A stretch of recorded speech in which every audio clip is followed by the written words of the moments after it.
प्यारे दोस्तों, स्वागत है आज की एक नई वीडियो में। दोस्तों, आज की इस वीडियो में आप सभी के सामने लाठी कहानी का सारांश लेकर के आ चुका हूं, जो कि कक्षा 12 का बहुत ज़्यादा महत्वपूर्ण टॉपिक है।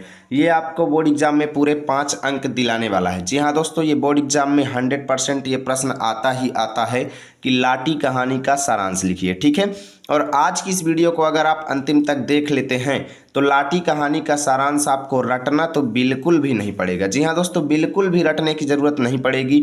ये सीधा आपके दिमाग में चला जाएगा, क्योंकि इसको मैंने कहीं से भी कॉपी पेस्ट नहीं किया है। ये सारांश मैंने अपने से बना करके लिखा है, ताकि आप सभी को सरल से सरल भाषा में मैं इसे समझा सकूँ। ठीक है ना।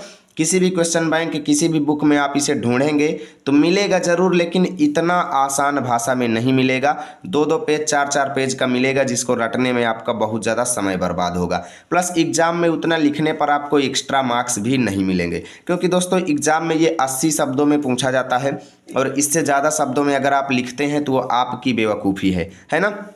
क्योंकि देखिए, हमें उतना आंसर लिखना चाहिए कि हमारा मार्क्स भी ना कटे और हमें ज़्यादा हमारा टाइम भी ना लगे, है ना। तो चलिए दोस्तों, आज की इस वीडियो को शुरू करते हैं। इस वीडियो में आपको वैसा ही सारांश बताऊंगा जिसको आप एग्जाम में कम से कम समय में लिख पाएंगे और लिख करके पूरे अंक हासिल कर पाएंगे। ठीक है, तो सबसे पहले आपको ऐसे ही हाईलाइटेड हेडिंग बोर्ड एग्जाम में लिखना है, लेकिन आपको काले स्केच या काले पेन की मदद से लिखना है। लाल और इन सब कलरफुल स्केच या कलरफुल पेन का उपयोग बिल्कुल भी आप नहीं करेंगे। उसके बाद लिखेंगे दोस्तों, लाठी कहानी लेखिका शिवानी द्वारा लिखित एक मध्यम वर्गीय पहाड़ी परिवार से संबंधित कहानी है। कैसी कहानी है? पहाड़ी परिवार से संबंधित है और मध्यम वर्गीय फैमिली से है। ठीक है, उसके बाद लिखेंगे, यह कहानी बानो एक स्त्री का नाम है, जिसी का नाम लाठी भी है। यानी एक स्त्री के 2 नाम हैं, एक बानो एक लाठी। यानी बानो नाम की एक स्त्री है, उससे ये कहानी संबंधित है। ठीक है, बानो का विवाह कप्तान जोशी से हुआ था। किससे हुआ था? कप्तान जोशी से। परंतु किन्हीं कारणों के चलते उसे विवाह के कुछ दिन बाद ही उसे बानो को छोड़कर युद्ध पर जाना पड़ता है। किसको जाना पड़ता है? कप्तान जोशी को बानो को घर पे छोड़ करके युद्ध क्षेत्र पर जाना पड़ता है, किसी कारणवश। ठीक है, क्योंकि भाई देखिए, कप्तान थे तो कप्तान का काम है युद्ध क्षेत्र में जाना, है ना। तो युद्ध पर जाना पड़ता है बानो को घर छोड़ करके। तो हुआ क्या कि कप्तान के जाने के बाद उसे ससुराल वालों की कठोर व कटु यातनाएं झेलनी पड़ती हैं। किसको? बानो को। बानो को ससुराल वालों की कठोर व या कह लो बहुत ज़्यादा दंड उनको झेलना पड़ता है, कष्ट झेलने पड़ते हैं, जिसके कारण उसे क्षय रोग हो जाता है। क्या हो जाता है दोस्तों? क्षय रोग या टीबी हो जाता है, जिसको कहते हैं तपेदिक, है ना। क्षय रोग हो जाता है तो 2 वर्ष बाद कप्तान घर लौटता है। 2 साल बाद जब कप्तान घर आता है तो उसे पता चलता है कि घर वालों द्वारा बानो को टीबी सैनिटोरियम भेज दिया गया है। ये एक अस्पताल है, ठीक है, जहाँ पर उसको भेज दिया गया था, जहाँ पे टीबी का इलाज किया जा रहा था। ठीक है ना। तो टीबी सैनिटोरियम उसको भेज दिया गया है। तो जब उसको पता चलता है तो वो भी वहाँ पर जाता है, और कप्तान जो है वो बानो की दिन रात सेवा करता है, रात दिन सेवा करता है, परंतु उसके बचने की कोई उम्मीद नहीं रहती है, कोई भी उम्मीद नहीं रहती बचने की।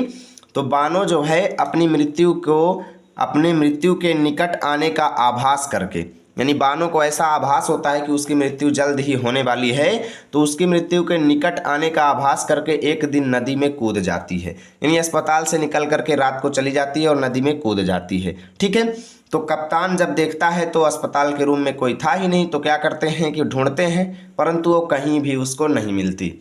यानी वो बानो जो है नदी में कूद गई थी, परंतु कप्तान उसको ढूंढ नहीं पाया। ठीक है, अब घर वालों के दबाव के चलते कप्तान को प्रभा से दूसरा विवाह करना पड़ता है। यानी कप्तान ने अपनी दूसरी शादी कर लिया। किसके साथ? प्रभा के साथ दूसरा विवाह कर लिया। ठीक है, अब कप्तान और प्रभा 16 वर्षों बाद नैनीताल घूमने जाते हैं। यानी कप्तान और प्रभा के बच्चे भी हुए, 2 बेटे और 1-2 बेटियां भी हुई, यानी बच्चे भी हुए, और 16 वर्षों बाद वो नैनीताल घूमने जाते हैं। तो एक चाय की दुकान पर अचानक बानो, यानी वो स्त्री बानो जो थी, वो लाठी के रूप में मिलती है। अब लाठी के रूप में मिलने का मतलब ये है कि उसका नाम चेंज हो चुका था, लोग उसको लाठी लाठी कह के पुकारते थे। लेकिन क्या था कि इस कप्तान उसको देखते ही पहचान गया। बानो जो है वो लाठी के रूप में मिलती है, कप्तान उसे पहचान जाता है, परंतु लाठी को सब कुछ भूल चुका था। यानी लाठी की याददाश्त पूरी कमज़ोर हो चुकी थी, उसको कोई भी चीज़ याद नहीं थी। यानी कह लो लाठी नहीं पहचान पाई कि कप्तान उसका पति है। ठीक है ना। कहने का मतलब ये है दोस्तों कि लाठी जो है वो जो नदी में कूदी थी वो मरी हुई नहीं थी, वो बच गई थी। बानो जो नदी में कूदी थी ना, वो मरी नहीं थी, वो बच गई थी। आगे लिखेंगे दोस्तों, आगे लिखेंगे कि वह वैष्णवियों के दल के साथ रहने लगी थी। यानी बानो वैष्णवियों वो होता है दोस्तों जो विष्णु भगवान के प्रति भक्ति करते हैं, वैष्णव धर्म के अनुयायी लोग जो होते हैं उनको वैष्णवी कहा जाता है। तो जो बानो थी वो वैष्णवियों के दल के साथ रहने लगी थी, क्योंकि जब वो नदी में वो कह लो नदी में जब वो कूद गई थी ना, तो नदी में वो एक किनारे लग गई थी जिसको वैष्णवियों के समूह ने प्राप्त कर लिया था और उनका इलाज करके उसको स्वस्थ किया था, है ना। तो लाठी की मधुर हंसी ने कप्तान के दिल को वेध दिया, परंतु मेजर जिंदगी की दौड़ में बहुत आगे निकल चुका था। कौन मेजर किसके लिए प्रयुक्त हुआ है? कप्तान के लिए ही प्रयुक्त हुआ है। ठीक है ना। यहाँ पे मेजर की जगह पे आप कप्तान लिखेंगे। कप्तान जो है वो जिंदगी की दौड़ में बहुत आगे निकल चुका था। पीछे लौटकर बिछड़े व्यक्ति को साथ लाना उसकी सबसे बड़ी मूर्खता होती है ना। अर्थात वह लाठी को दोबारा अपनाने में असमर्थ था। ठीक है। लिखेंगे कप्तान की समझ में तो बानो मर गई।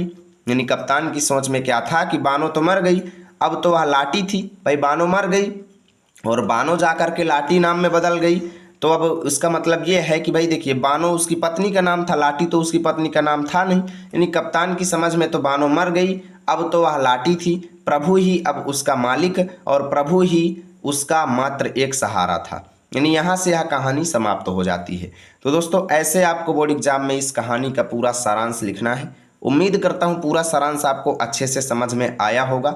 यदि वीडियो आपको अच्छी लगी है तब भी लाइक कीजिएगा और दोस्तों के पास शेयर करेंगे। और आपको इसका पीडीएफ चाहिए तो टेलीग्राम पे जाएं, लर्न विथ आरपी लिखे मेरा चैनल आएगा दोस्तों, उसको ज्वाइन कर लो। वहाँ पर आपको महत्वपूर्ण पीडीएफ आपको मिलते रहेंगे।